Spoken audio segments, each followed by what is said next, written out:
A luz de Lisboa, aquela luz branca e impiedosa que os pintores tentam capturar, entrava pelas janelas panorâmicas do ateliê Lisboa Futura, banhando os espaços abertos, as mesas de design minimalistas e os ecrãs que piscavam com plantas e renderizações 3D. Para Amara Oliveira, aquela luz era muitas vezes um holofote indesejado. Aos 30 e poucos anos sentia o peso daquela luz não apenas na pele escura, retinta, mas no corpo grande, obeso, que tentava, sem sucesso, disfarçar sob camadas de tecido escuro. O seu refúgio era o ecrã do seu computador, onde as linhas se transformavam em edifícios, onde a sua mente brilhante podia voar livre, longe dos olhares que sentia ou imaginava sentir nas suas costas. Amara era uma arquiteta talentosa, disso não tinha dúvidas nos seus momentos mais lúcidos.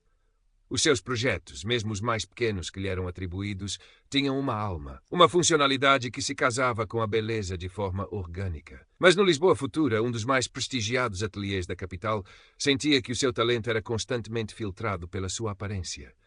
Era a única mulher negra na equipa de design e certamente a única pessoa visivelmente obesa. Era um duplo fardo num mundo onde a imagem muitas vezes valia mais que a substância. E havia Ricardo Vasconcelos. Ricardo era o sol em torno do qual muitos no escritório pareciam orbitar.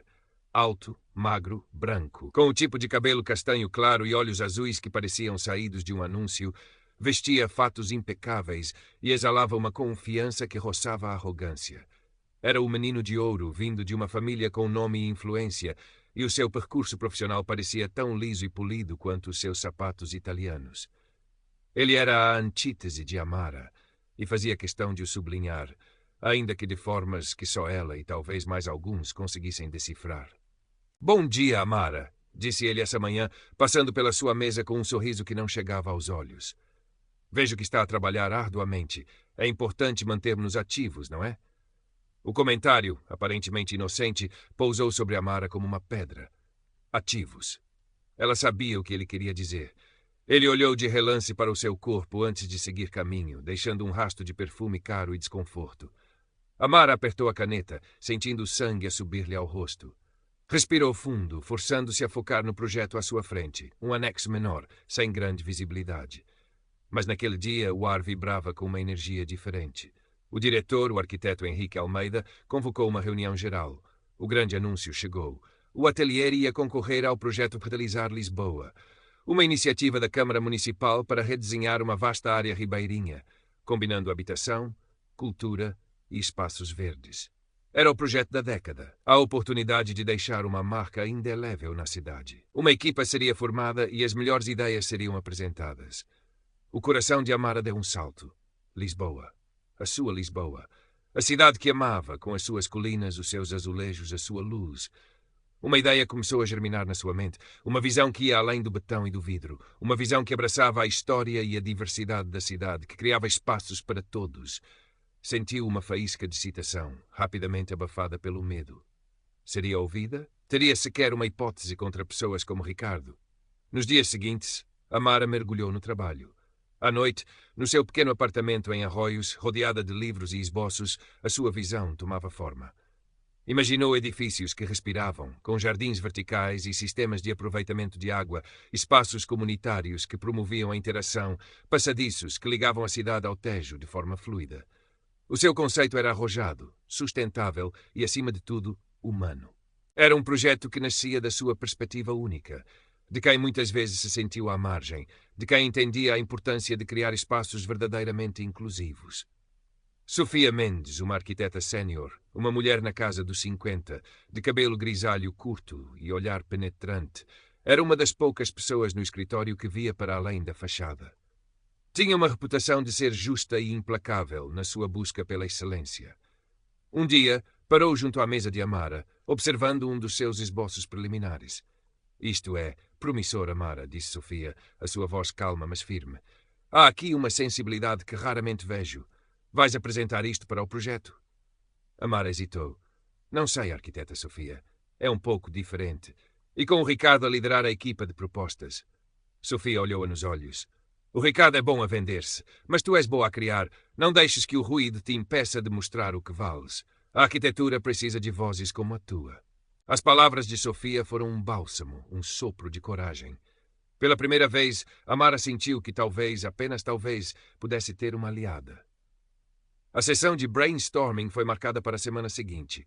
Amara, encorajada por Sofia, preparou uma apresentação concisa, focando-se nos aspectos mais inovadores do seu conceito. Entrou na sala de reuniões sentindo todos os olhares sobre si. O seu corpo parecia ocupar demasiado espaço, a sua pele demasiado escura sob as luzes fluorescentes. Ricardo presidia, distribuindo sorrisos e controlando a conversa.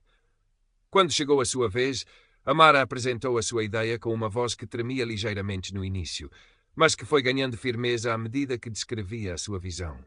Falou da integração da natureza, da acessibilidade universal, da celebração da diversidade cultural de Lisboa. Viu alguns rostos interessados, outros indiferentes. Viu o olhar de Ricardo, inicialmente desdenhoso, a mudar subtilmente. Ele viu o potencial. Obrigado, Amara, disse Ricardo com uma condescendência polida. Uma abordagem interessante, talvez um pouco utópica e certamente pesada para o orçamento, mas tem alguns pontos a considerar. Próximo. Amara sentou-se, o coração a bater descompassado. Pesada. A palavra ecoou na sua cabeça. Ele não estava a falar apenas do orçamento. Sentiu-se diminuída, mas também viu algo nos olhos dele. Um brilho de cobiça intelectual. Ele ia tentar usar as suas ideias. Nos dias que se seguiram, a previsão de Amara concretizou-se. Ricardo começou a miná-la subtilmente. Atribuiu-lhe tarefas urgentes, mas menores, que a afastavam do projeto principal. Em reuniões, fazia referências vagas a novas abordagens sustentáveis que soavam suspeitosamente como as de Amara, mas apresentadas como suas. E os comentários continuavam. Um dia, ao vê-la comer uma salada ao almoço, comentou: Amara, fico feliz por vê-la cuidar da sua saúde.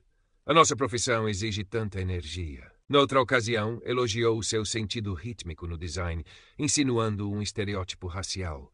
Eram golpes pequenos, quase invisíveis para a maioria, mas para Amara eram cortes profundos. Começou a duvidar de si mesma. Talvez Ricardo tivesse razão. Talvez ela fosse apenas uma sonhadora utópica. Talvez o seu lugar não fosse ali. O peso do seu corpo parecia aumentar, o peso dos olhares, o peso da dúvida. Uma noite, ficou a trabalhar até tarde, a luz do seu candeeiro a única acesa no vasto escritório. Sentia-se exausta, derrotada. Sofia Mendes apareceu à porta. Ainda por aqui, Amara? Amara encolheu os ombros. Muitos prazos. Sofia entrou e sentou-se na cadeira em frente. Sei o que o Ricardo está a fazer. Já vi este filme antes, talvez com protagonistas diferentes, mas o enredo é o mesmo. Ela fez uma pausa. Quando comecei nos anos 90, ser mulher neste meio era uma batalha constante. As minhas ideias eram demasiado emocionais, os meus projetos pouco assertivos. Tive de lutar com unhas e dentes. Ela olhou para Amara. Tu tens uma batalha dupla, eu sei, mas tens algo que eles não têm, uma visão genuína. Não a deixes roubar. Documenta tudo, cada esboço, cada e-mail, cada ideia, e luta. A conversa com Sofia reacendeu a chama. Amara não estava sozinha, e não ia desistir. A partir daquela noite, trabalhou com uma determinação feroz. Refinou o seu projeto, criando plantas detalhadas, renderizações impressionantes e, crucialmente, guardou cópias de tudo, com datas, em servidores pessoais e na nuvem. Começou a observar Ricardo com mais atenção, a notar as suas inspirações súbitas. Com a ajuda discreta de Sofia, que lhe deu acesso a alguns arquivos antigos, descobriu que Ricardo já tinha sido acusado, informalmente, de se apropriar do trabalho de um colega mais novo noutro projeto. O padrão existia. A pressão aumentava à medida que a data da apresentação final se aproximava. O ateliê tinha de escolher um conceito para apresentar à Câmara. Ricardo, agora oficialmente a liderar a proposta, exibia uma confiança inabalável, apresentando slides que incorporavam de forma descarada os conceitos centrais de Amara, mas despojados da sua alma, tornados mais convencionais, mais vendáveis. Amara sentia o pânico a crescer, mas a raiva e a determinação eram mais fortes. Sofia apenas lhe dizia: espera pelo momento certo e confia no teu trabalho. O dia da apresentação final chegou. A grande sala de reuniões estava cheia. O arquiteto Almeida, os sócios, os chefes de equipa. Amara sentou-se num canto, o seu portfólio digital seguro no seu tablet, o coração a martelar contra as costelas. Sentia o seu corpo como uma armadura e uma prisão ao mesmo tempo. Era grande, era negra, e hoje recusava-se a ser invisível. Ricardo começou a sua apresentação. Era polida, profissional, carismática. Falou de Lisboa, do Tejo, do futuro. E depois começou a mostrar os renders. Eram belos, mas era uma versão diluída, estéril da visão de Amara. As fachadas verdes estavam lá, mas sem a integração profunda. Os espaços comunitários existiam, mas como afterthoughts. Ele usava as palavras de Amara, sustentabilidade, inclusão, mas soavam ocas na sua boca. O júri interno parecia impressionado. Amara viu o sorriso triunfante no rosto de Ricardo. Quando ele terminou, houve aplausos. O arquiteto Almeida preparava-se para falar, provavelmente para endossar a proposta. Foi então que Amara se levantou. O silêncio caiu na sala. Todos os olhos se viraram para ela. Com licença, arquiteto Almeida, colegas, começou Amara, a sua voz mais firme do que esperava. A apresentação do arquiteto Vasconcelos é de facto impressionante, mas falta-lhe algo crucial, a autoria original de muitos dos seus conceitos centrais. Um murmúrio percorreu a sala. Ricardo ficou pálido, depois vermelho. Mas o que é isto, Amara? Que insinuação absurda é esta? Não é uma insinuação, Ricardo, é um facto. Amara caminhou até à frente, ligou o seu tablet ao projetor. Eu gostaria de apresentar a minha visão para o revitalizar Lisboa. A visão que desenvolvi ao longo dos últimos meses. No ecrã surgiram os seus esboços originais, as suas plantas, as suas renderizações, lado a lado com e-mails e ficheiros datados. Mostrou a evolução da sua ideia, passo a passo. Depois mostrou capturas de ecrã do projeto de Ricardo, apontando as semelhanças gritantes, mas também as diferenças, a forma como ele tinha simplificado, retirado a essência. Eu sou uma mulher negra e obesa neste ateliê, continuou Amara, olhando diretamente para os sócios. Sei que a minha aparência não se encaixa no molde tradicional do arquiteto de sucesso. Fui levada a acreditar que as minhas ideias eram pesadas, utópicas, que eu própria era demasiado. Fui alvo de comentários, fui marginalizada. E hoje vi o meu trabalho, a minha alma, ser apresentado como se fosse de outra pessoa. Mas este projeto é meu. Nasceu da minha experiência, da minha perspectiva, do meu amor por esta cidade, e merece ser visto, merece ser reconhecido. Falou com uma paixão e uma clareza que prenderam a atenção de todos. Não era apenas uma acusação, era uma defesa do seu trabalho, da sua identidade, do seu direito a existir e a criar naquele espaço. Mostrou as provas da sabotagem, os e-mails de Ricardo, as tarefas que a desviaram. Mostrou o padrão antigo, a acusação anterior. Quando terminou, o silêncio era ensurdecedor. Ricardo tentou balbuciar defesas, falou em colaboração, em mal-entendidos, mas as provas eram esmagadoras. O seu rosto, normalmente tão composto, estava desfigurado pela raiva e pelo pânico. Sofia Mendes levantou-se. Eu posso confirmar que vi o desenvolvimento do conceito da arquiteta Oliveira desde o início. A originalidade e a profundidade são inegavelmente dela.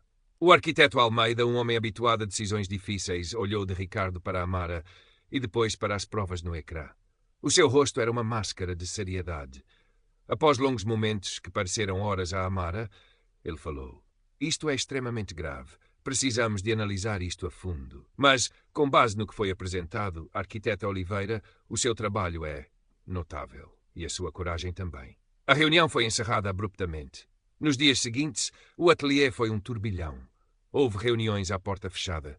Ricardo Vasconcelos foi suspenso e uma semana depois, o seu despedimento foi anunciado discretamente. A proposta do ateliê para o concurso Revitalizar Lisboa foi reestruturada. O conceito de Amara foi adotado como base e ela foi nomeada co-líder da equipa, ao lado de Sofia Mendes. Não foi um final de conto de fadas. Amara sabia que o preconceito não desaparecia por magia. Ainda sentia olhares, ainda havia quem duvidasse dela. Mas algo tinha mudado, irrevogavelmente, dentro dela. Já não andava curvada, a tentar ocupar menos espaço.